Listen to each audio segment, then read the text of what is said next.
पट्टी खुल गई, नजर क्यों धुंधला गई। कहाँ है न्याय की देवी, कहाँ है न्याय की देवी। ये देश पुकार रहा है, क्यों पुकार रहा है, इसी पर चर्चा करते हैं। नमस्कार, मैं हूं प्रेम कुमार। प्रणाम इंडिया में आपका बहुत बहुत स्वागत है। बीते दिनों न्याय की पट्टी, न्याय की देवी के आंखों से पट्टी हटा दी गई थी। ये कहा गया था कि अब तक कानून अंधा था, अब कानून अंधा नहीं रहेगा। मैंने सबसे पहले इस बात पर, ये बात मुझे कचोट रही थी और मैंने सबसे पहले ये आवाज उठाई थी कि न्याय अंधा था। अब तक न्याय अंधा था और अब उसकी आंखें हो गई। इसके मायने क्या हैं? इसके मायने, अब से पहले जितने फैसले हुए सब अंधा न्याय था और अब जो फैसले होंगे वो न्याय, आंखों वाला न्याय होगा। ये महत्वपूर्ण चिंता थी, मैंने इस बात को उठाया था। बहुत सारे विद्वानों ने इस पर हामी भरी और बाद में मुझे बहुत सुकून मिला जब सुप्रीम कोर्ट के बार एसोसिएशन ने इस मुद्दे को उठाया और कहा कि न्याय की देवी की आंखों से पट्टी हटाने का फैसला एक तरफा किया गया, हमसे पूछा नहीं गया। उन्हें सवाल उठे। तो इसी परिप्रेक्ष्य में आज का विषय ये नहीं है कि हम आंखों की पट्टी रहे या ना रहे इस पर बात करें। विषय आज का ये है कि हिंडनबर्ग ने जो रिपोर्ट जाहिर की कि हमारे देश की अडानी का जो समूह है हमारे देश में, वो समूह शेल कंपनियां दुनिया भर में रख करके वहां से अपने पैसे लगा करके शेयर मार्केट में लगवा करके वापस उन्हीं के पास भेज करके एक चक्र चला रहा है जिसमें आम निवेशक लुट जा रहे हैं और अडानी मालो माल हो रहे हैं। ये मोटी सी बात थी। इसकी मीन मेक में ना हमें जाना है ना हमें समझना है, वो विद्वानों को समझने थी। जनता भी यही समझती है साधारण भाषा में कि हुआ क्या। तो उस घटना पर बहुत बवाल उठा तो सुप्रीम कोर्ट में भी मामला गया। सुप्रीम कोर्ट ने जांच के लिए सेबी को अधिकार दिया कि सेबी जांच करेगी। सेबी ने बताया कि 2014 के बाद से तो हमने अडानी के खाते की जांच ही नहीं की है। फिर भी इस मामले की जांच के लिए कहा गया। फिर सेबी ने जांच की और जांच के बाद अपनी रिपोर्ट वगैरह सुपुर्द कर चुकी है। उस रिपोर्ट में क्या है वो भी हमें बहुत बोलने की जरूरत नहीं है। लेकिन जिसने जांच की, सेबी प्रमुख माधवीपुरी बुच, जिन्होंने जांच की, वो स्वयं हिंडनबर्ग की कंपनियों की लाभुक रही हैं। वो स्वयं ऐसी कंपनियों की, किसी भी कंपनी का लाभुक आप रह ही नहीं सकती सेबी प्रमुख के तौर पर। तो कैसे ऐसा हुआ? फिर उनकी जांच कैसे निष्पक्ष हो सकती है? फिर क्यों नहीं सुप्रीम कोर्ट को इसमें इंटरवीन करना चाहिए कि सुप्रीम कोर्ट को भी इसने धोखा दिया। सेबी ने सुप्रीम कोर्ट को भी धोखा दिया और सुप्रीम कोर्ट क्यों नहीं इस मामले को अपने हाथ में ले रहा है कि जिसको हमने जांच के लिए कहा वो जांच करने वाली ही वास्तव में अडानी समूह से जुड़ी हुई निकली और उसने इस तथ्य को छुपाया, बताया भी नहीं। ये कितना गंभीर मामला है आप समझ सकते हैं। ये अदालत पर बहुत बड़ा सवाल है, ये सेबी पर बहुत बड़ा सवाल है, ये देश की सरकार पर बहुत बड़ा सवाल है, मोदी शाह की सरकार पर बहुत बड़ा सवाल है कि आंख के नीचे इतना बड़ा कांड हो रहा है लेकिन आप चुप हैं, खामोश हैं, रोकने की कोशिश नहीं कर रहे हैं। यहाँ तक कि पब्लिक अकाउंट कमेटी ने, जिसके प्रमुख मल्लिकार्जुन खड़गे हैं, उन्होंने पब्लिक अकाउंट कमेटी का आमतौर पर अपोजिशन ही प्रमुख होता है, तो पब्लिक अकाउंट कमेटी ने माधुरीपुरी बुच को बुलावा भेजा, समन भेजा, लेकिन माधुरीपुरी बुच उनके पास नहीं गई। कोई परवाह नहीं हमें संसदीय समिति की, पीएसी की कोई परवाह नहीं, जो करना है कर लो वाले भाव के अंदाज में। इतनी शक्ति माधुरीपुरी बुच के पास कहां से आ रही है कि पीएसी के समन को भी अनदेखी कर रही है? ये बड़ा सवाल है। लेकिन आज हम जिस बात पर चर्चा करने जा रहे हैं वो ये है कि माधुरीपुरी बुच और अडानी के बीच संबंधों को लेकर कांग्रेस पार्टी लगातार प्रेस कॉन्फ्रेंस करती रही है, नए नए तथ्यों का खुलासा करती रही है, लेकिन उन खुलासों के बावजूद माधुरीपुरी बुच या उनको संरक्षण देने वाली सरकार या उनको संरक्षण देने वाले उद्योगपति जो भी रहे हो, वो एकदम से खामोश है। उनके ऊपर कुछ जैसे बीता ही नहीं है, कुछ हुआ ही नहीं है, प्रतिक्रिया विहीन है कि करो और एक प्रेस कॉन्फ्रेंस कर लो, मेरा क्या होना। तो पवन खेड़ा जी जो कांग्रेस के प्रवक्ता भी हैं, मीडिया भी देखते हैं, बड़े नेता भी हैं, पवन खेड़ा जी ने राहुल गांधी से बातचीत की कि हम इतने दिनों से एक मुद्दे को उठा रहे हैं, ये मुद्दा उठ ही नहीं रहा है, सबकी सबूत के साथ बात कर रहे हैं, अदालत को भी सुनना चाहिए, सरकार को भी सुनना चाहिए, न अपोजिशन, न जनता, न सत्ता पक्ष, कोई आंदोलित ही नहीं हो रहा है। तो राहुल गांधी ने थोड़ा इंटरेस्ट लिया। क्यों?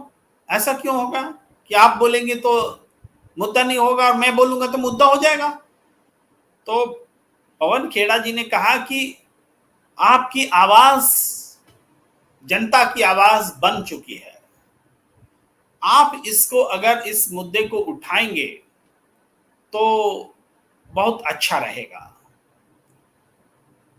तो राहुल गांधी ने सोचा विचारा, फिर कहा कि मैं अकेले क्यों, क्रेडिट तो आपको मिलना चाहिए, आपने इस मुद्दे को इतने अच्छे से उठाया है। ऐसा करते हैं कि हम दोनों मिल करके इस मुद्दे को जनता के सामने लाते हैं।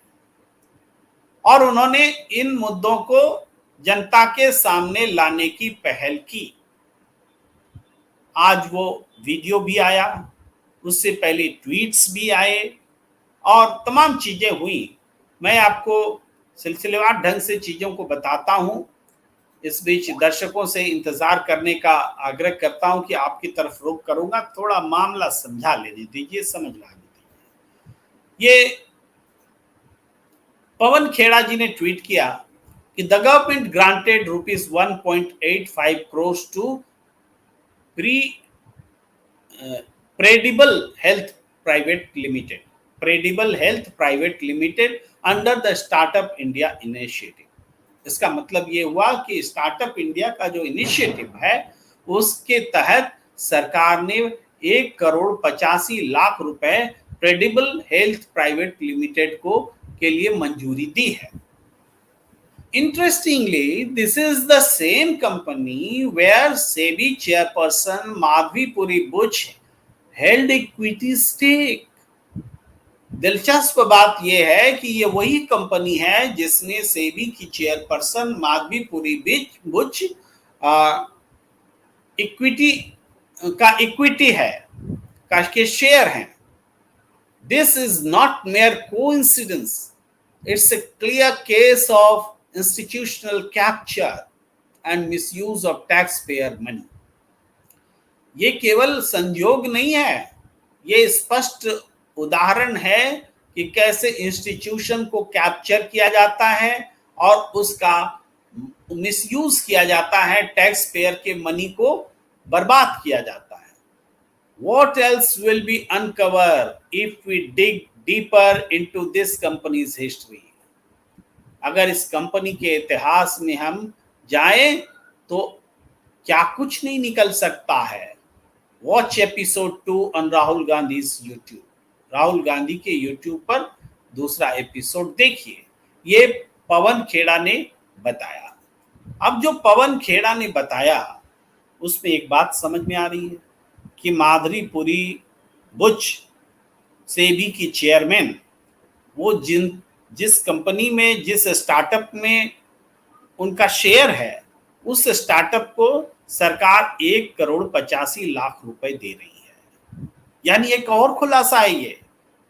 और कहीं ना कहीं स्टार्टअप, माधुरीपुरी बुच और सरकार, ये तीनों मिल करके जनता के पैसे को स्टार्टअप के बहाने दे रहे हैं।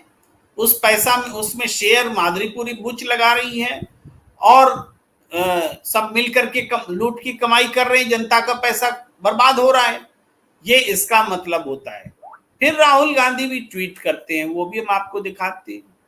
राहुल गांधी ने ट्वीट करके कहा, सेबी अध्यक्ष माधवी है, मैं कभी माधुरी बोल देता हूं, कभी माधवी बोल देता हूं।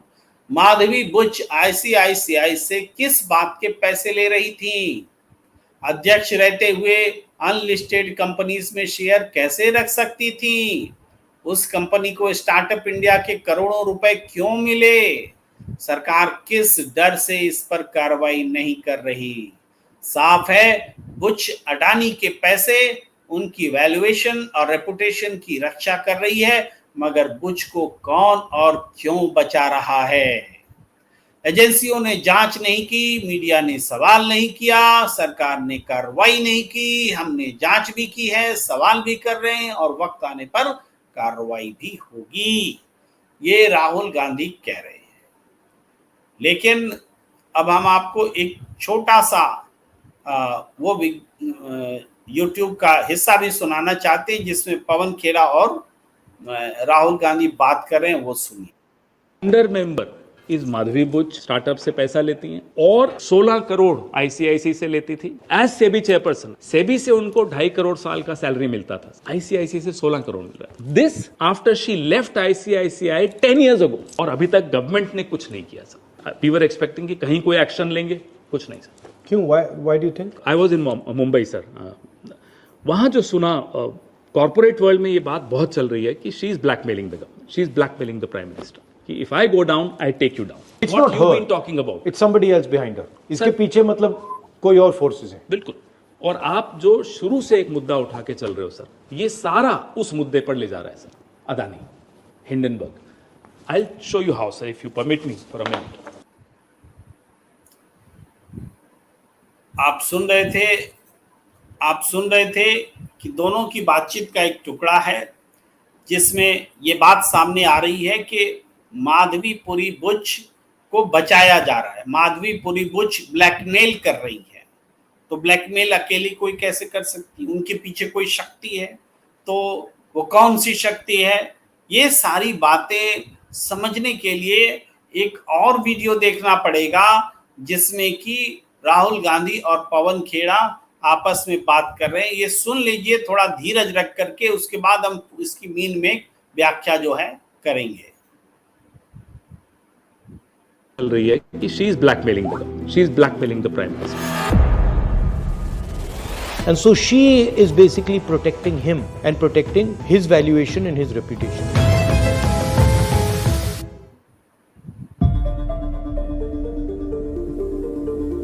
मेरे को कुछ कागज मिले, मैवरिक ने दिए, फिर मैंने थोड़ा पहले उस पर ड्यू डिलिजेंस की, तो फर्स्ट फिल्टर मैंने कर दिया।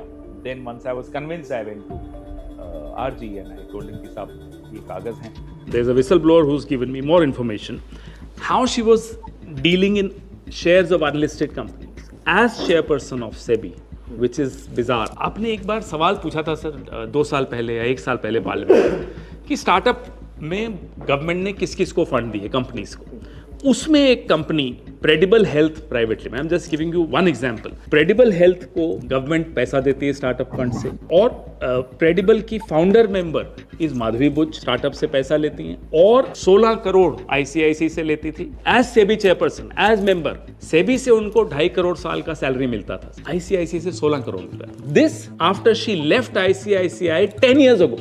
अच्छा, जवाब भी बड़ा कंफ्यूजिंग। आईसीआईसीआई कहता है कि रिटायरमेंट थी, there was no provision of anybody retiring at the age of 47. She must have resigned. So if she resigned, she cannot encash her ESOPs 10 years after she resigned. ESOPs की एक policy है sir, 3 महीने में करना पड़ता है। And if she has done it, then she has to declare. She has to divulge it to SEBI, to the stock market. Where is that disclosure? कोई disclosure नहीं। और अभी तक गवर्नमेंट ने कुछ नहीं किया sir. They haven't moved an inch. We were expecting कि कहीं कोई एक्शन लेंगे, कुछ नहीं सर। क्यों? Why do you think? Sir, जो मैंने, I was in Mumbai sir, वहाँ जो सुना, कॉर्पोरेट वर्ल्ड में ये बात बहुत चल रही है कि she is blackmailing the government, she is blackmailing the prime minister, कि if I go down I take you down. आप सोचिए, न इससे डर रही हैं, न पीएससी से डर रही हैं, तो कौन है? कौन बचा रहा है या किसको डरा रही है? ऊपर भी किसी को डरा रही है, इसलिए बच रही हैं sir. All this leads to what you been talking about. It's somebody else behind her. इसके पीछे मतलब कोई और फोर्सेस हैं। बिल्कुल। और आप जो शुरू से एक मुद्दा उठा के चल रहे हो सर, ये सारा उस मुद्दे पर ले जा रहा है sir, Adani, Hindenburg. I will show you how sir, if you permit me for a minute. Sir, this is Madhavi Buch. Who has put her there? ACC, PM, HM. Why have they put her there? I mean, lateral entry. Why just her? Now we have the answers through Hindenburg. When the Hindenburg happened, Supreme Court asked SEBI to constitute a committee, sir. And the committee comprised of people who were close to Adani, close to Madhavi. That committee gave a clean chit to Adani. Right. Was she put here to give this clean chit? One, she was put here to give that clean chit. Two, she stays here despite all these exposés. ये सब जानने के बाद भी सरकार उनको हिला नहीं पा रही। You see, so Adani's finances are directly linked to his valuation. Right. Right. The more he's valued, the bigger the balloon seems, the more access he has to finance. Correct. And so she is basically protecting him and protecting his valuation and his reputation. Absolutely. No, is it his money? Is it BJP's money? Is it somebody else? There is this we need to, as a country, find out. Is Adani, is he actually a vehicle to steal Indian defense money? Right, we have the largest, one of the largest import bills in the world. We import one of the largest amount of weapons. Right. So, is this structure, part of the role of this structure to steal that money? So, I'm wondering if there is someone from the national security establishment sitting in this little box.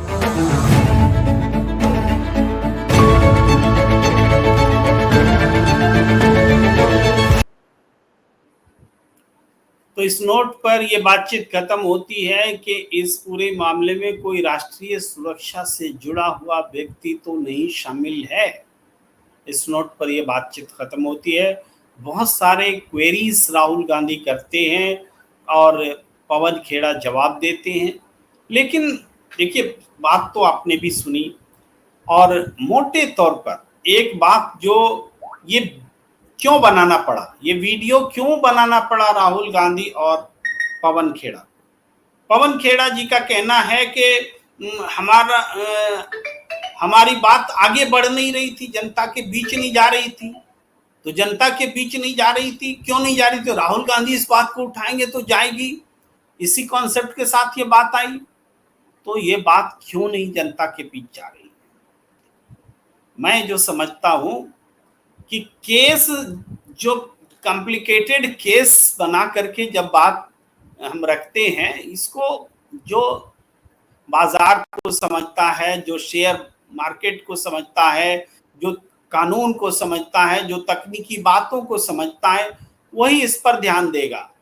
अब ICICI ने जवाब दे दिया कि हाँ, हमसे इतना करोड़ रुपए तनख्वाह ले रही थी और ये रिटायरमेंट के बाद का पैसा हम उनको दे रहे थे। कुछ जवाब दे दिया, अब पवन खेड़ा जी बताते रहे कि रिटायरमेंट कैसे हो सकती है 47 साल की उम्र में, वो तो इस्तीफा होगा और इस्तीफा होगा तो ऐसे पैसा नहीं मिल सकता, ये सारी बातें हो सकती हैं। पवन खेड़ा जी बोल सकते हैं कि 2.5 करोड़ रुपए जब सेबी प्रमुख के रूप में मिल रहा है तो 12-16 करोड़ रुपए आईसीआईसीआई को या कोई कंपनी क्यों देगी, ये सारे। लेकिन जनता को ये जानने से ज्यादा ये व्याख्या कीजिए, लेकिन आपको स्लोगन भी देना पड़ेगा।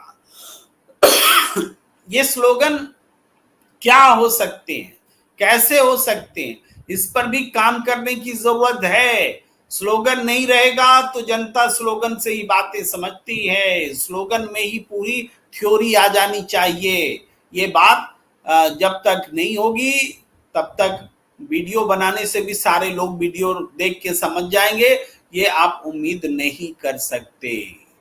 तो हम क्या उम्मीद कर सकते हैं? देखिए, आप जांच हमने सौंपी जिस पर, आंच उस पर आई क्यों, ये मैं सीधा सवाल रख रहा हूं। जांच हमने सौंपी जिस पर, आंच उस पर आई क्यों। हमने किस पर जांच सौंपी? सुप्रीम कोर्ट ने माधवीपुरी बुच पर जांच सौंपी। अब माधवीपुरी बुच पर ही आंच आ गई तो उस जांच का क्या मतलब है? जनता के बीच ऐसे जाना पड़ेगा, ऐसे। जांच हमने सौंपी जिस पर, आंच उस पर आई क्यों, इस तरीके से आपको जाना होगा, जाना पड़ेगा। सुप्रीम कोर्ट ये अन्याय क्यों, न्याय दो, न्याय दो। सुप्रीम कोर्ट ये अन्याय क्यों, न्याय दो, न्याय दो। हमने तो उदाहरण के तौर पर 2 बातें लिखी हैं। नेताओं का ये काम है, वो लोग नारे बनाएं, ये आवाज, इस तरह की आवाज को बुलंद करें और अपनी बात को सबके सामने रखें। इस बीच हम आते हैं, लेकिन प्रतिक्रियाएं बहुत लंबी हो गई हैं, बहुत देर से पड़ी हुई है, मैं थोड़ा पढ़ लेता हूँ। त्यागी जी लिख रहे हैं, हालांकि मैं नास्तिक हूँ लेकिन मेरे सब परिवार वाले, रिश्तेदार, बिरादरी वाले सब पूरे भगत हैं। अच्छा, त्यागी जी लिखते हैं, प्रेम सर मुझे मोदी से नफरत है, अपने धर्म से नहीं। किसी से नफरत ना रखिए, मोहब्बत रखिए। अरविंद त्यागी जी कह रहे, सर ये बात तो हिंदर बैन कई महीने पहले का है। अब ये बात सही कह रहे हैं अरविंद त्यागी जी। अरविंद त्यागी जी को समझाना पड़ेगा, उतना पुराना मुद्दा अभी क्यों। अरविंद त्यागी जी को सब समझ में आ रहा है, फिर भी वो पूछ रहे हैं, लेकिन वो इसलिए पूछ रहे हैं कि जनता ऐसे ही पूछती है, ऐसे ही बात करती है। इतनी पुरानी बात आज क्यों, बताना पड़ेगा कि आज इसलिए कि आज हमें पता चल रहा है ये सारी बातें, इसलिए हम खुलासे कर रहे हैं, इसलिए बता रहे हैं, और सरकार चुप, न्यायालय चुप, सब उसकी पर्देदारी में लगे हैं। अब शिव कुमार कोदाली जी लिखते हैं, मेरे महत्वपूर्ण मुद्दा ये है, मतलब मेरे लिए महत्वपूर्ण मुद्दा ये है, उम्र के इस पड़ाव पर आप किसके लिए इतना मेहनत कर रहे हैं? आपके जीवन में बहुत संघर्ष, आपने जीवन में बहुत संघर्ष किया होगा, अब आप अपना जीवन आराम से गुजारिए न सर जी, आपका हितैषी। वाह वाह। शिव कुमार कोदाली जी, आपको मेरे बारे में क्या पता है, मेरी उम्र के बारे में क्या पता है? मैं राहुल गांधी से छोटा हूं। राहुल गांधी को फिर तो पहले रिटायरमेंट ले लेना चाहिए। फिर नरेंद्र मोदी जी को बोलिए ना घर बैठे, भाई नरेंद्र मोदी जी को बोलिए आराम से घर में बैठे। फिर तो आप तो गजब बात करें शिव कुमार कोदाली जी, आप हमें खेल मैदान से ही बाहर कर देना चाहते हैं, और भी ये बात कहते हुए कि ओवर एज हो गए हैं। अरे ओवर एज होने का क्या मतलब है? जब तक खिलाड़ी खेल सकता है खेलेगा, और जो बहुत सारे खिलाड़ी खेल ही नहीं पाते हैं, वो युवा रह के भी क्या करेंगे? बाबूलाल शर्मा जी कह रहे हैं, अरविंद जी नमस्कार, यू आर राइट एंड नमस्कार। चलिए, दुआ सलाम भी होते रहना चाहिए। आगे मैं बढ़ता हूँ, सबका अभिवादन, सबका हाय हेलो लेते हुए और आगे बढ़ते हुए मैं पहले सारी प्रतिक्रियाओं को स्क्रीन पर कम से कम एक बार ला देना चाहता हूं। और रुद्र जी कुछ बोल रहे हैं, मैं भी मुस्लिम हिंदू कभी नहीं कहता था, लेकिन कुछ इंसिडेंट ऐसा देखा और जो बात बताया गया, मुझे सच में लगा कि हिंदू बहुत शांति वाले हैं। आजकल तो हिंदू ही सब जगह हत्या कर रहे हैं। गोरक्षक को गोली किसने मारी?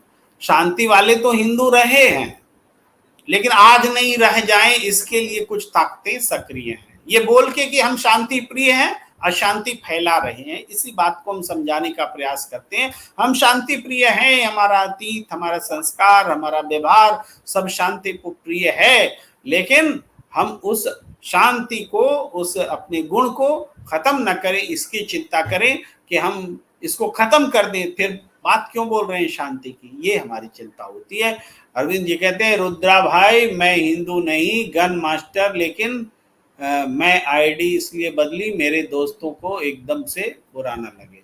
चलिए, ये सारे हंसी मजाक चलते रहेंगे, मैं प्रतिक्रियाओं में थोड़ा आगे बढ़ता हूँ। विधि जी लिख रही हैं, माधवी बुच को पेश ना करके सरकार गौतम अडानी भी कुछ और लोगों को बचा रही है।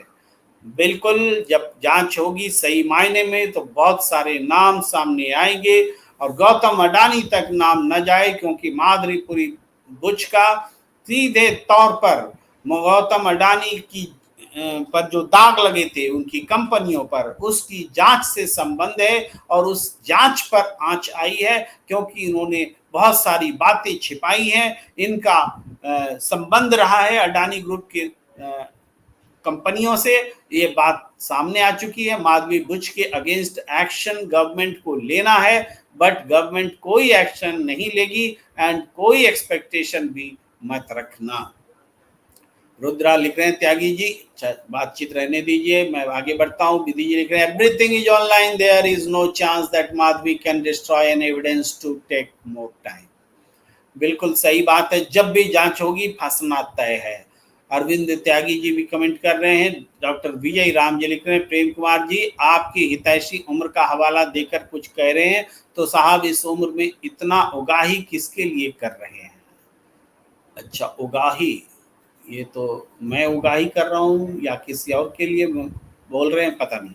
जो भी हो, मैं तो अपनी बात रख रहा हूँ। बात रखना आपके समर्थन की उगाही हो सकती है, आपसे मोहब्बत की उगाही हो सकती है। पवन खेड़ा जी एक्सप्लेनिंग एज ए ट्यूटर, हाँ बिल्कुल ट्यूटर की तरह कर रहे हैं, नेता की तरह बोलने की आवश्यकता है। और आप देखिए, राहुल जी लिख रहे हैं, Babulal Sharma, mrs Buch is placed to secure Adani's interest and Adani is the government who would dare to call names Adani। Babulal Sharma ji को जवाब दे रहे हैं राहुल जी कि मिसेस बुच अडानी के हितों की सुरक्षा के लिए वहां बिठाई गई हैं और अडानी ही सरकार है, तो किसकी हिम्मत होगी कि अडानी का नाम ले। ये जो भाषा है ना राहुल जी की, इसी भाषा में कांग्रेस के नेता बात नहीं करते, अपोजिशन बात नहीं करते। ये भाषा लानी पड़ेगी और ट्विटर वाली भाषा नहीं चलेगी। पवन खेड़ा, ये लोग को कांग्रेस को हटा देना चाहिए, मैं वो सब बातें नहीं कह सकता। रुद्रा जी, आपको तो मजा आएगा, कांग्रेस सबको हटाते रहे, बीजेपी लेते रहे, बीजेपी में बहुत सारे लोग गए हैं और राहुल जी से समर्थन भी बहुत सारे लोग कह रहे हैं। रुद्रा जी लिख रहे हैं, पवन खेड़ा, अजय खड़गे, ये लोग कोई काम का नहीं है, दूसरे को कमाने देना चाहिए कांग्रेस को। ये सब बस मस्खरी कर रहे हैं। रुद्रा जी कोई गंभीर बात नहीं लिख रहे हैं। राहुल जी लिख रहे हैं, important question here is Adani does not have money in hand, he raises his valuation and secure loans from Indians bank, then where does the inflow of capitals come from. ये सारी बातें हैं, इसकी भी जांच होगी, इसकी भी परख होगी। लेकिन जो शेयर बाजार में उछाल आते हैं, जो शेल कंपनियां हैं, शेल कंपनियां होना तो अपने आप में गुनाह है, उससे के जरिए उससे जुड़ना गुनाह है, बहुत सारी चीजें हैं। हालांकि इन सारे मामलों में कोई फांसी तो होनी नहीं है, हमारे देश में ऐसा कोई कानून ही नहीं है, लेकिन फिर भी सरकार तो एक्सपोज होती है, जनता को लूट रही सरकार का संबंध तो सामने आता है, यही इसका महत्व है। कांग्रेस के पास ट्रेंड प्रोफेशनल नहीं है। अरविंद त्यागी जी लिख रहे हैं, शर्मा जी आप बहुत हिम्मत वाले हैं। और राहुल जी लिख रहे हैं, he is round tripping money to his brother where in the first place he himself is deprived of the capital inflow. बिल्कुल। विजय जी लिख रहे हैं, securities and exchange board of India is an investigation agency itself. If SEBI wants to get information about any person, it can do so without any permission of SC and any other government institution. बिल्कुल वो सारे काम खुद कर सकती थी, लेकिन काम को टालना था, इसलिए टाला गया और चुनाव आते आते किसी किसी तरीके से वो मामले से रिपोर्ट दे करके निकल गई। ये हालात हैं। अरविंद त्यागी जी लिख रहे हैं, शर्मा जी सबकी लाड टपकती है, नाम देखकर आपने फिर भी कहा थोड़ा कुछ भी सोचिए, नाम नहीं ले सकते। चलिए आगे बढ़ते हैं। राहुल जी लिख रहे हैं, विधि SEBI is also a regulator, but does they regulate a process which is tailor made to support one business? Question अपनी जगह जायज। सुखराम विश्नोई जी लिख रहे हैं, प्रेम राहुल गांधी जी ने और पवन खेड़ा जी ने कहा, एक एक शब्द 100% सच कहा।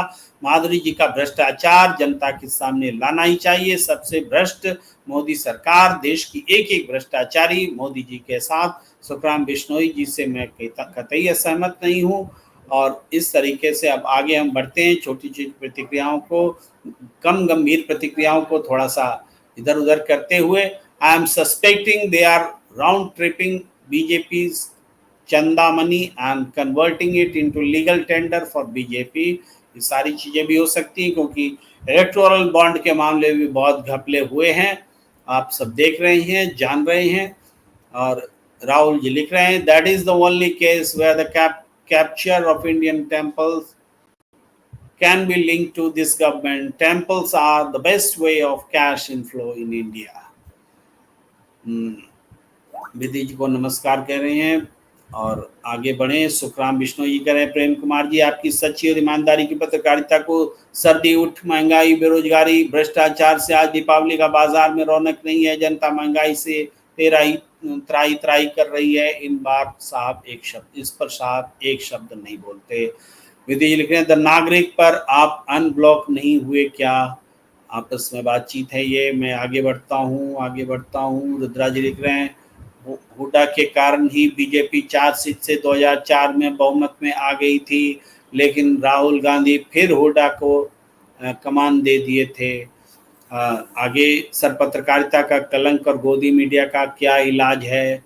इसका इलाज जनता है और कोई इलाज नहीं है, जनता ही इलाज कर सकती है। आगे बढ़ें तो सर आप इनको समझना मत, अंधभक्त को समझा रहे हैं। बात तो सही कह रहे हैं। मैं अपने दर्शकों से बात करना चाहता हूँ। सुप्रीम कोर्ट न्याय नहीं देंगे, न्याय की देवी पट्टी खोलती लापता हो गई। हमने सुना वीडियो चौकीदार ने कहा न्याय की देवी, अमीरों को न्याय मिलेगा, जनता को न्याय नहीं मिलेगा। जनता का विश्वास उठ चुका है। तो ये चलिए, अब मैं प्रतिक्रियाएं थोड़ा रोकता हूँ क्योंकि लंबी हो रही है। प्रतिक्रियाएं रोकता हूँ, फिर मौका मिलेगा तो जरूर दिखाऊंगा। और फिलहाल मैं अपने विषय पर लौटता हूँ कि जिस विषय पर मैं चर्चा कर रहा था, बात कर रहा था कि ये सारी चीजें हो रही हैं सेबी को लेकर के, सेबी प्रमुख माधवी बुच को लेकर के, लेकिन न्याय की देवी कहाँ है भाई? सुप्रीम कोर्ट कहाँ है? मोदी सरकार नहीं सुन रही है तो वो तो ठीक है, समझ में आती है। ये तो थेथर सरकार है, नहीं सुनेगी, पहले भी नहीं सुनी थी। लेकिन सुप्रीम कोर्ट को तो सुनना चाहिए। ये सेबी को जांच किसने सौंपी थी? सुप्रीम कोर्ट ने ही तो सौंपी थी। तो जवाब कौन देगा? सुप्रीम कोर्ट देगा। न्याय की देवी की आंखों से पट्टी किसने हटाई? सुप्रीम कोर्ट के chief justice of India DY Chandrachud ने हटवाई और बिना किसी से पूछे हटाई। कहा कि न्याय अंधा होता है, न्याय की आंखों में पट्टी बंधी थी, न्याय अंधा था। तो अब से पहले तक सब जो भी फैसले हुए सब अंधा था, और आज जो आप फैसला कर रहे हैं वो अंधा नहीं है। तो इसके भी बहुत सारे मायने निकलेंगे। दरअसल आंखों में जो काली पट्टी थी वो तटस्थता, निरपेक्षता की पट्टी थी। मुंह देख करके न्याय नहीं करना है, इसका प्रतीक थी। मुंह देखा देखी न्याय कि ये मामला अडानी का है तो हम नहीं सुनेंगे, आंख बंद करके रहेंगे। अगर कोई स्टेन स्वामी जेल में तड़पता हुआ मर जाए, इसको हम बेल नहीं देंगे। ये आंखें दरअसल पुराने केसेस जो भी हैं, पहले से इन्होंने पट्टी खोल दी थी कि किसको किस तरीके से देखना है। और यही कारण है कि न्याय एक तरफा होता जा रहा है। मनपसंद लोगों के को उनकी पसंद का न्याय मिलने लगा है, और इसको न्याय नहीं बोलते, इसको अन्याय बोलते हैं। न्याय की देवी अब रही ही नहीं। निरपेक्षता खत्म, सापेक्षता शुरू, न्याय दृष्टिगोचर, न्याय फरार। दृष्टि से ओझल, बल्कि सही शब्द में बोलूं, दृष्टि से ओझल, न्याय दिखेगा ही नहीं आपको। तो न्याय की देवी, सारी घटनाएं एक साथ तो हो रही हैं, वही लोग अपनी करतूत बयां भी कर रहे हैं, अपना चेहरा दिखा भी रहे हैं। कह रहे हैं कि गवर्नमेंट का जो प्रमुख होता है उसको न्यायालय के प्रमुख को मिलते जुलते रहना चाहिए, क्योंकि हम उनसे उनके पैसे पर रहते हैं, उनसे उनके बजट पर चलते हैं। अरे चंद्रचूड़ साहब, इस देश का न्यायालय किसी सरकार के पैसे पर नहीं चलता। इस देश का न्यायालय सदन से पारित हुए अधिनियम के तहत एक कोष जमा होता है, उस कोष से चलता है। वो कोष सरकार का नहीं होता है, चूंकि संविधायिका ने उसको पारित किया होता है। अब ये बात मैं कहूं तो कहेंगे चीफ जस्टिस ऑफ इंडिया को आप क्या बताएंगे, उनको क्या पता नहीं। अब जिनको सब पता है, पता होकर के भी अगर नहीं बोलेंगे सच, तो उनको तो बताना पड़ेगा ना। वो कह रहे हैं कि हम सरकार के मुखिया से, चाहे प्रदेश की सरकार हो या केंद्र की, उनके मुखिया से हमें मिलते जुलते रहना होता है, मिलते जुलते रहना चाहिए, क्योंकि वहां से हमें पैसे मिलते हैं, तब न्याय की व्यवस्था चलती है। अब इसका क्या मतलब हुआ? सरकार पैसा देती है न्यायालय को? सरासर झूठ है ये, सरासर झूठ। किताब निकाल करके दिखा दे संविधान का कि सरकार पैसा देती है न्यायालय को। पैसा सरकार नहीं देती न्यायालय को। एक कोष बनता है न्यायालय के लिए, वो कोष विधायिका से, यानी चाहे संसद हो या विधानसभा, वहां से पारित होता है, और तब उस पैसे से ये न्यायालय चलता है। इसलिए झूठ बोलकर आंखों में पट्टी डाल रहे हैं आप जनता की, और दिखा रहे हैं कि हमने अपनी आंखों की पट्टी खोल ली है। ये है न्याय की देवी की आंखों की पट्टी से खोलने का राज। हर स्तर पर दिख रहा है। भाई माधवी सेबी बुच का मामला क्लियर कट है। सबसे पहला सवाल सुप्रीम कोर्ट पर ही है। ये सेबी की जांच रिपोर्ट को निरस्त करो, ये बायस्ड है। और ये बायस्ड, मैं अगला स्टेप बोल रहा हूं, पहले तो फाइंड आउट कीजिए कि जो बात सामने आ रही है वो सही है, और उसके बाद का स्टेप ये होगा कि उस फैसले को निरस्त करना होगा। ये नहीं होगा तो निश्चित रूप से जनता के मन का गुस्सा बढ़ता जाएगा। न सरकार में विश्वास होगा, न विधायिका में विश्वास होगा, न न्यायालय में विश्वास रह जाएगा। और जब व्यवस्था में विश्वास खत्म हो जाता है तो जनता फिर किसी की नहीं सुनती है। देश में अराजक माहौल पैदा हो जाता है, और अराजक माहौल पैदा करना या उसको रोकना, दोनों समय रहते चेत जाने की जरूरत के साथ ही होता है। अगर ऐसा नहीं हुआ तो निश्चित रूप से ये मसला जो है गंभीर है, और कांग्रेस के लिए तो बहुत चुनौतीपूर्ण है, विपक्ष के बाकी नेताओं के लिए भी चुनौतीपूर्ण है। उनको क्यों नहीं समझ में आ रहा है माधवीपुरी बुच, उनका मामला? दूसरी पार्टियों को भी तो समझ में आना चाहिए। कहां है अखिलेश यादव? सीट चाहिए केवल, माधवीपुरी बुच पर क्यों नहीं बोलते? कहां है तेजस्वी यादव? कहां है शरद पवार? कहाँ है उद्धव ठाकरे? सब तो चुप हैं माधवीपुरी बुच पर। यह मुद्दा क्यों नहीं उछल रहा है पवन खेड़ा जी? ये भी कारण है।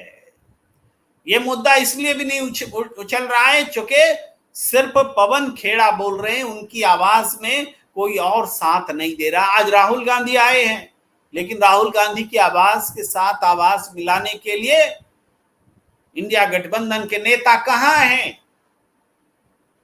भाई उत्तर से लेके दक्षिण तक, भाई उत्तर में फारूक अब्दुल्ला, उमर अब्दुल्ला को बोलना चाहिए माधवीपुरी बुच पर, दक्षिण में कॉमरेड्स लोगों को बोलना चाहिए माधवीपुरी बुच पर।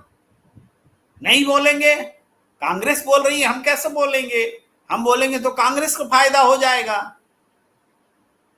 तो न्याय के लिए अगर एकजुट नहीं होंगे तो अन्याय तो एकजुट है ही, अन्याय करने वाला हमेशा एकजुट रहता है।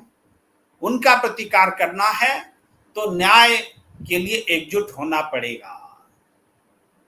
और कई बार लोग कहते हैं कि प्रेम कुमार तो केवल कांग्रेस के लिए दूसरों से कुर्बानी मांगते हैं, दूसरों को के लिए कांग्रेस से कुर्बानी देने को नहीं कहते।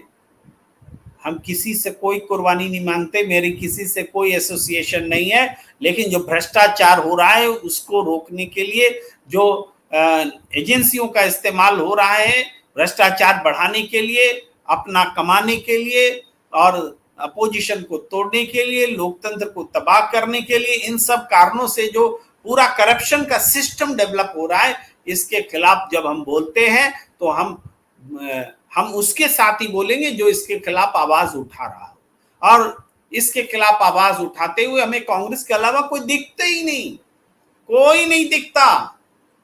कोई नहीं का मतलब कोई नहीं। तो कांग्रेस के अपने आप हमारा साथ जो है कांग्रेस को चला जाता है।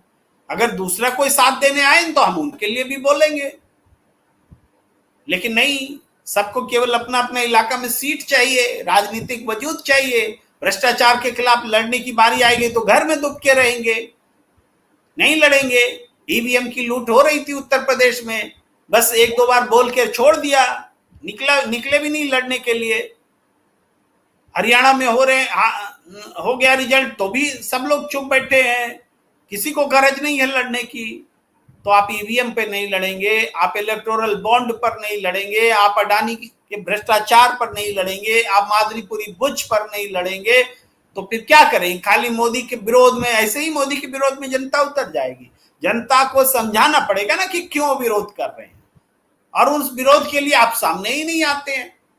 ये बातें हैं। अब मैं कुछ और प्रतिक्रियाएं लेता हूं, ताजा तरीन प्रतिक्रिया लेता हूं। श्री किरण जी लिख रहे हैं, अगर आरएसएस राष्ट्रवादी संगठन था तो पटेल, भगत सिंह, चंद्रशेखर या सुभाष बोस, किसी ने आरएसएस ज्वाइन क्यों नहीं किया?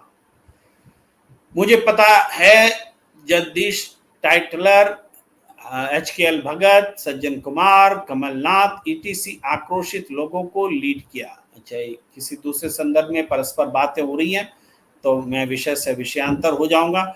मैं फिर से वापस आता हूं अपनी जिस विषय पर बात कर रहा हूं।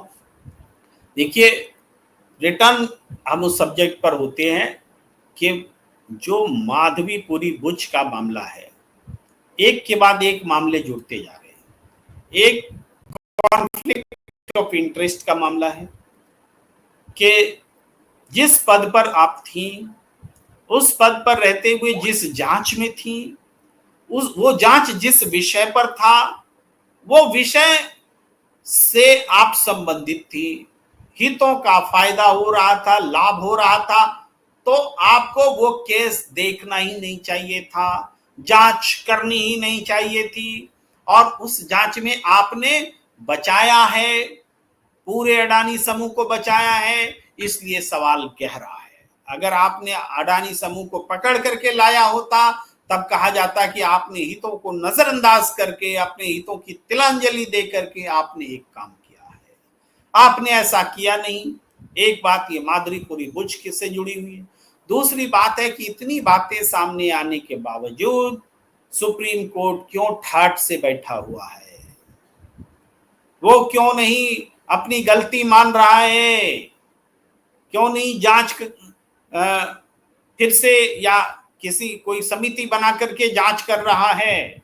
सुप्रीम कोर्ट पर बहुत बड़ा सवाल है माधवीपुरी बुच के कॉन्फ्लिक्ट ऑफ इंटरेस्ट को लेकर के, क्योंकि जांच उन्होंने ही सौंपी थी और जाहिर बात है कि जब सरकार भी चुप है तो गंभीर चिंता यही है कि मोदी सरकार को क्या गरज पड़ी है इस पर बोलने की।